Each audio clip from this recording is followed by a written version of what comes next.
This afternoon, and maybe you see a slight view of our track there behind us. Now, this afternoon, I'm here with Ralph Odendahl. Now, Ralph, 5 times you've been here to the grand finals, that is, to the event. Yep. And, of course, lots of experience, former Euro champion and South African as well. And you said to me the worst result you ever had at the grand finals was coming second. But it was actually a best result, but you said it was the worst. I thought you were the perfect person to talk about today's practice sessions. We kicked off yesterday with the first session, running in the engines and so on. Now, today it got a little bit more serious, didn't it? Yeah, it's you only have limited time, so you have to test as much things as possible. And a lot of the drivers still needed a few sessions to get used to the track before you can start making changes. So it is quite difficult. Of course, getting used to the track is one thing. Some people have had a little bit of a chance to test here before as well. But when you think about the first session out with the juniors, yesterday we spoke to a few of them on the grid, quite nervous, but quietly confident as well. Now, today I noticed I had a bit of a look through the timesheets, which you also have there. One of the local drivers, Bruno Borlido, if I can get the names right, is a front runner there this morning.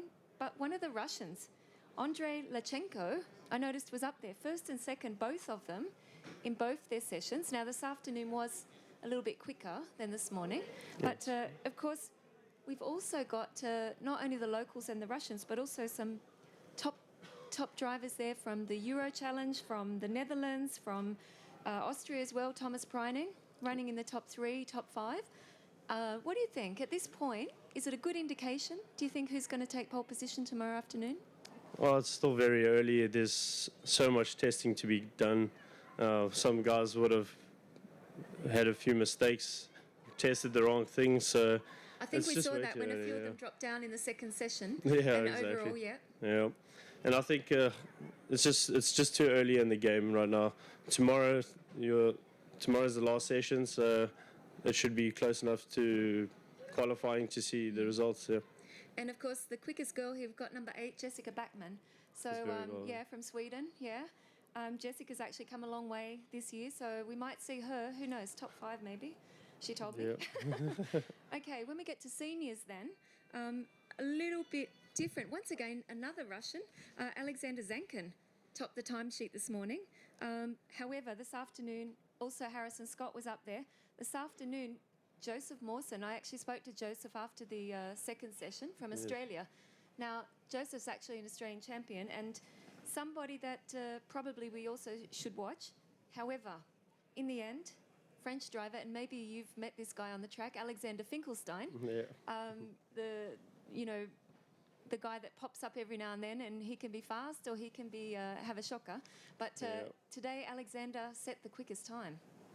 So, I'm not sure if you've ever had an experience with Alexander in the max class. No, I haven't. I only did one Euro Challenge in the senior max. Yeah. The rest were DD2. But I have seen his name up there a few times, so he is definitely someone to watch out for. For sure. I think there's also the Irishman, Charlie Eastwood, the Japanese, guys, actually. Ireland for sure. Yeah. Yeah. Strawberry racing. Yeah. Most of the European teams are always stronger. Strong, yeah. But we've also got, I noticed in the top 3 in both sessions, Ukyo Sasahara. Now, he's last year's European and Japanese, world number 1. Yes. At the grand final. So He's is it always possible? someone to watch A rookie. We also see this in the juniors with Harry Webb. Yeah. Now moving up to seniors next year. Okay, so that leaves us. Pierce Lahane also twice on the podium before in juniors, and we'll see what happens tomorrow in qualifying. Yes. Now, of course, the most experienced, and we were having a chat about this before, the DD2 Masters class. Yes. In the Rotax categories. What do you think? How many? 8 or 9 world number 1 drivers? I think there's 8, yeah. 8 world champions in one class. It's unbelievable. Going to be crazy racing, for sure. Of course, Guy Pensout, another Frenchman, was the quickest today.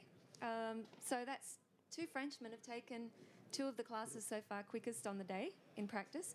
Of course, right behind him, with the geriatric team, which is interesting, Christoph Adams. Now, Christoph is probably one of the most experienced drivers, experienced. He's a former champion at the grand finals in Masters DD2 and the Max Masters. Of course, right behind him, one of your local Fellow rivals. South Africans, Cristiano. Yeah, Cristiano has always been on the top of the leaderboard, no matter what racing he's doing. So Yeah, Max he's and definitely DD2. someone else to watch Yeah. out for. Yes. Now, of course, Cristiano made it a double last year and took his second world title when we were in a lane at the grand finals. So Hopefully could be he does a a little bit hat trick. dangerous. He's on a hat trick, maybe. Yeah. And of course, then we've got Guavo Goncalo. Now, Guavo is also one of the Portuguese drivers. Again, like our junior driver, maybe in with a chance because he knows the circuit. And finally, Colin Davis, another Very experienced. Masters World number one. Very experienced, done the European Championship. Now, of course, further down the line there, we've got Rotax Open champion, world number one. Some of these guys also Argentinians, Henry Martin. Scott Campbell, another Scott world Campbell. champion. Yeah. So Henry Martin actually topped the timesheet this morning, one of the sessions. So who knows? There's just Can't so pick many it. good drivers in there. It's going to be a really good racing. Now, of course, when we come to the DD2 class, I know you actually have a driver in the DD2 class. And sitting here on the ground, I've got the quickest helmet of the day, Zenderuva. Now, Okay.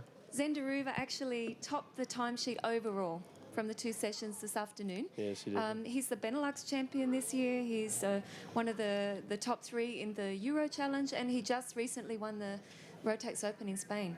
So Zenderuva, however... Very strong driver, Yeah, right behind him is Kevin Ludi. Now, I know you've... I'll race against him, yeah. Yeah, and Kevin Ludi, one of the Swiss drivers, lots of experience, been a factory driver, as well with the Beryl team. So who knows what can happen here. Now, early in the morning, though, another well-known Grand Finals driver, Cody Hodgson.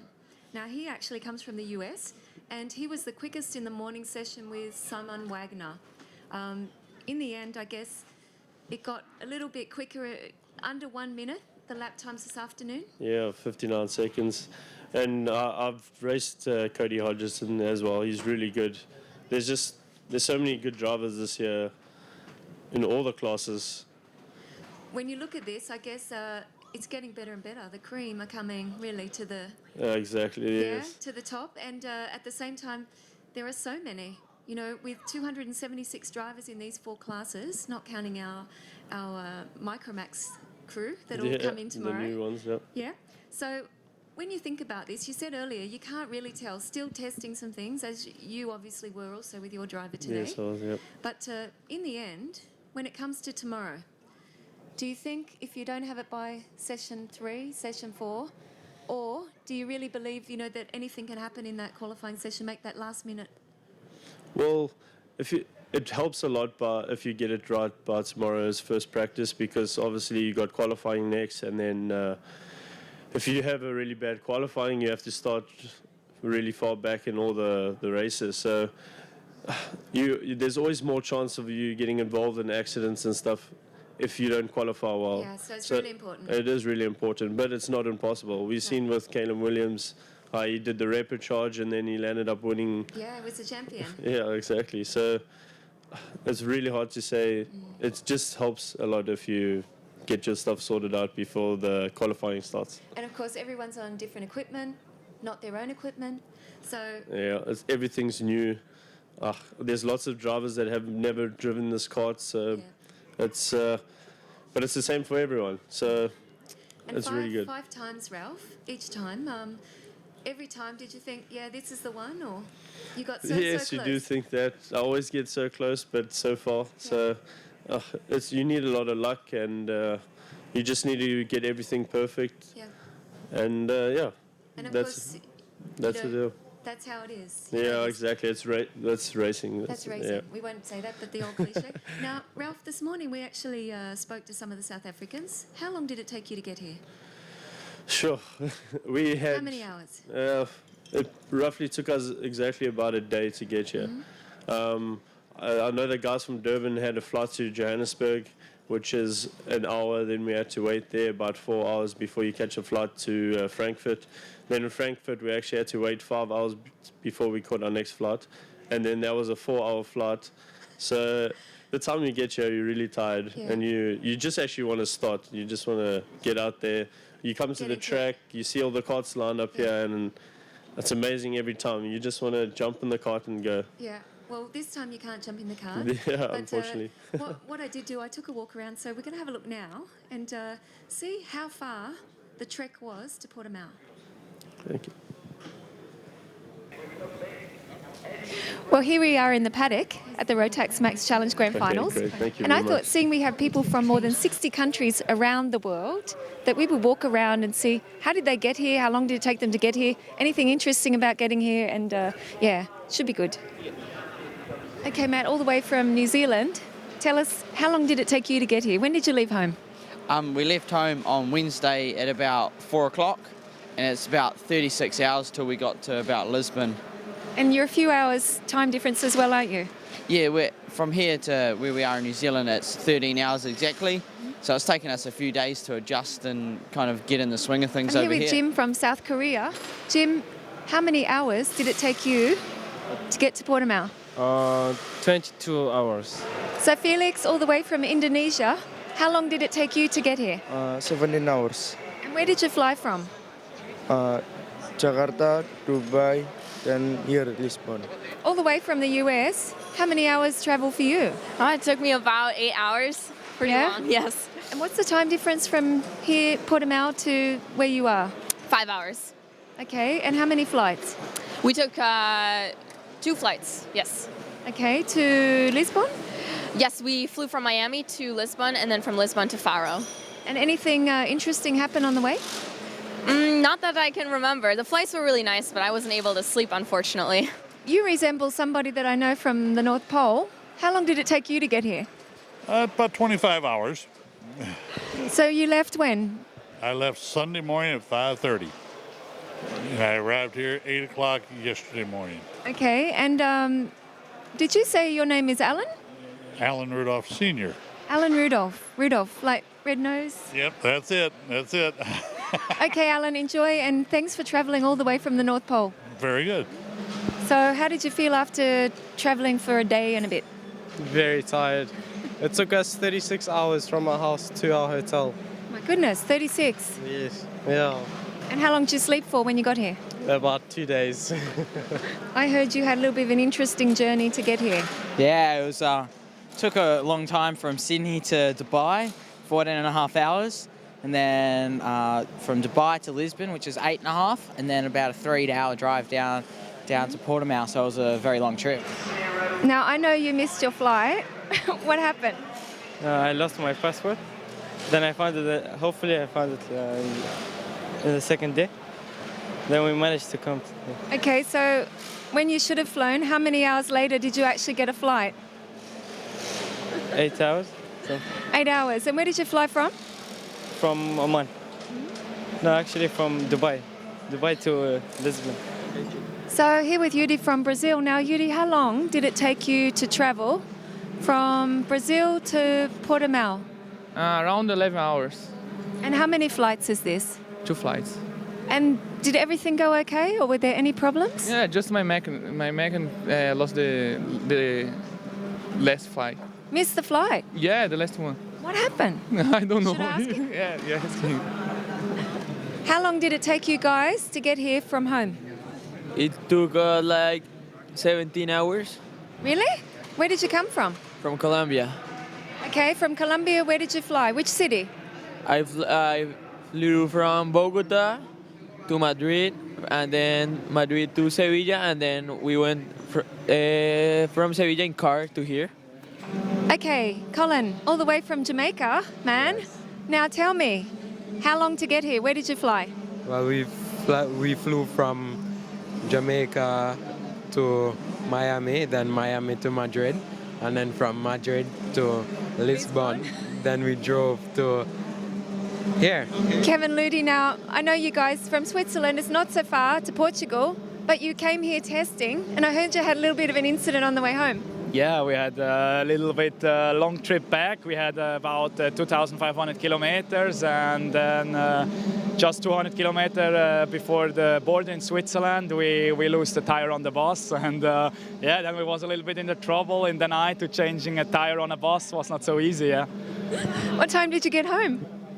Oh, it was, I think, 2 or 3 o'clock in the morning. So it was just busy for the next day, go to work again. So yeah, it was not easy. It is a little bit long, so about 22 or 24 hours. 24 hours of trip, it's a long way. Okay, so where did you fly from? Which city? From Quito. The first flight was from Quito to Guayaquil in Ecuador. Then Guayaquil to Madrid, 11 or 12 hours. Then Madrid here, Portimao, 11 hours more in car. A long way. Fantastic. So how are you feeling now?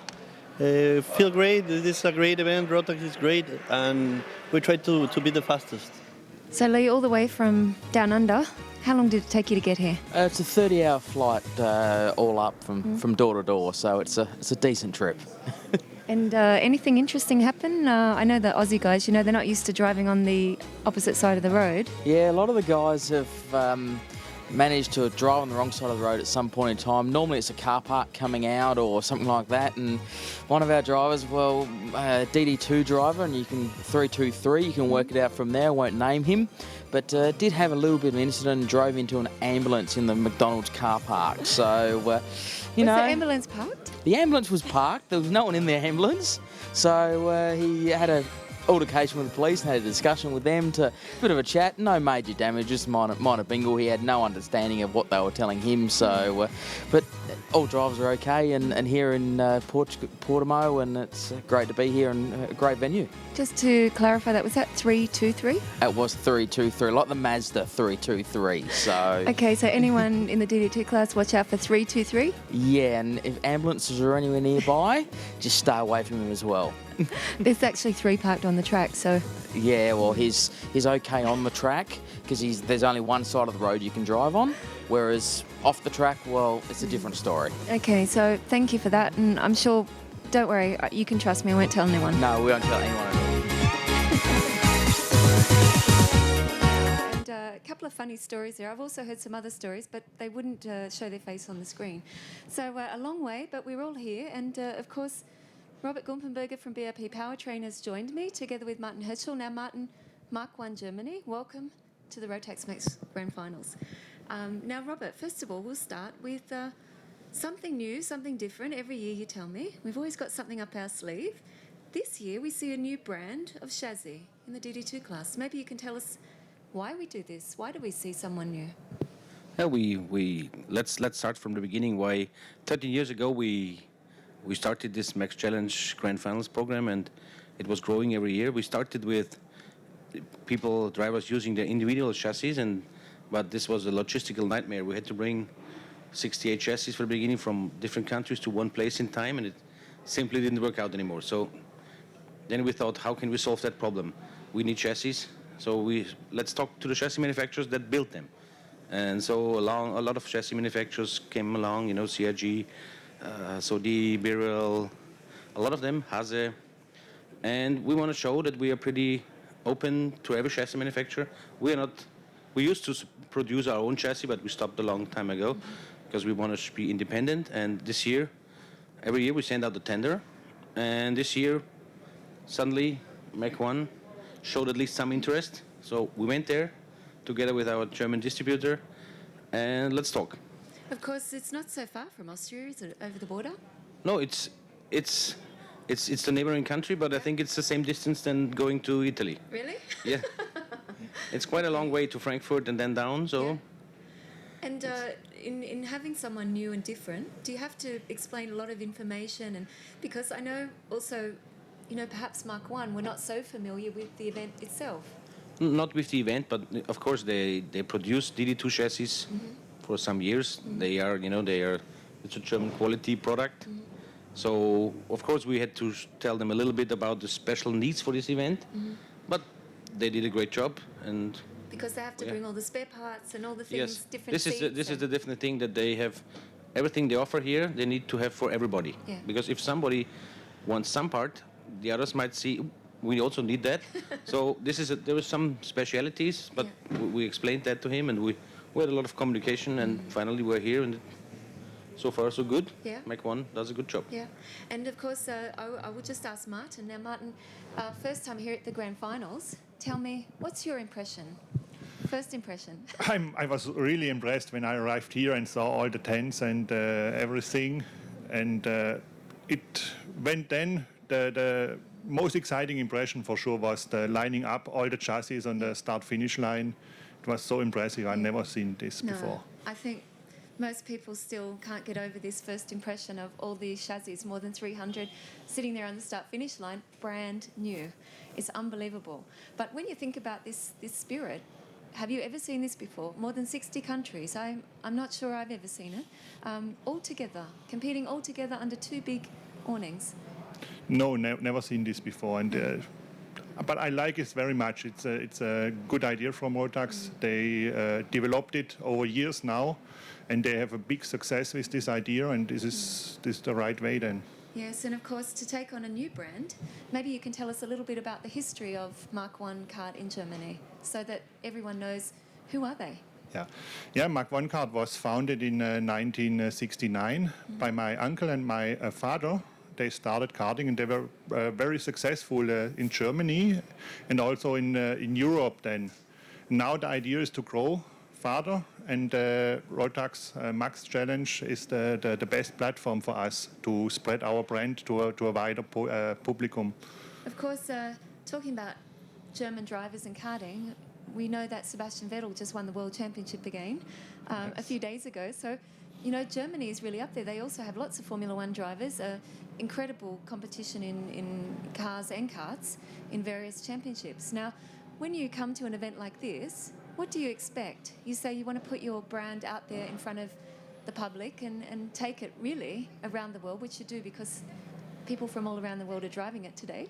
So what do you expect to gain from this as well, knowing that you have so many good drivers here?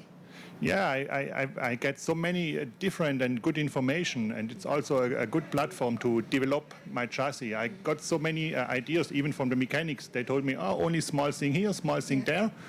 And if you do this in normal way, you need maybe 70 years to develop it.